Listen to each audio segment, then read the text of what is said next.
की पूजा नहीं कर सकते हो तो गौ माता की पूजा कर लो।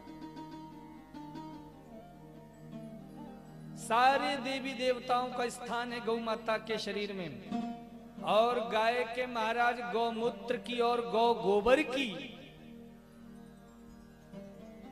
वंदना और प्रशंसा तो वेदों में बार बार कही गई है। गाय के गोबर में और गौमूत्र में क्रमशः सरस्वती और लक्ष्मी जी का वास होता है।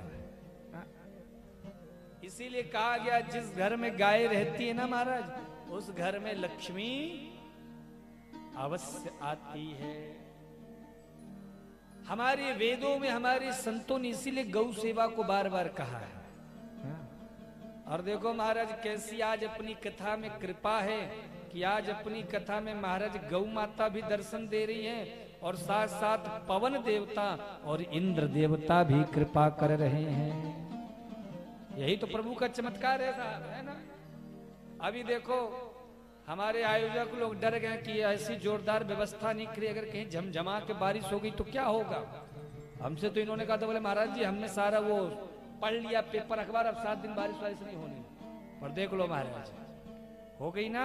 ठाकुर जी ने इंद्र देवता ने अपनी कृपा वर्षा की, और क्यों ना करे, क्योंकि आज तो कन्हैया आएंगे, और कन्हैया आएंगे तो थोड़ी बहुत पुष्प वर्षा होगी। पर हम इंद्र देवता से यही प्रार्थना करेंगे ज्यादा कृपा मत करना, बस जितना कर दिए इतना बहुत है।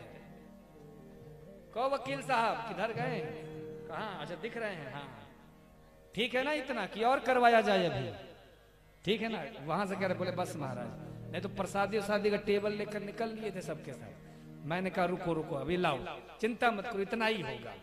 तो इंद्र देवता की भी देखो इस कथा में कृपा हो रही है, पवन देवता की भी कृपा है, हा? और पवन देवता के साथ साथ में गौ माता भी 1-2 चक्कर लगा करके दर्शन देकर चल रही है। तो भागवत जहां होती है ये सचमुच की बात आप सत्य समझो, समस्त देवता उस कथा में आते हैं। और सबसे पहले अगर कोई देवता आता है तो वो हनुमान जी महाराज है। कहीं भी कथा होगी तो हनुमान जी सबसे पहले बैठते हैं। आप हो सकता है लेट हो जाओ, लेकिन हनुमान जी किसी ना किसी वेश में किसी ना किसी रूप में कथा में आते हैं। तो अपनी इस पावन कथा में महाराज समस्त देव समस्त महाराज पूजनीय जन सब आ रहे हैं। और सचमुच में आज थोड़ी सी इंद्र देवता ने कृपा बरसाई तो अपनी ये 7 दिवसीय कथा भी सफल हो गई है। ये सफलता का प्रमाण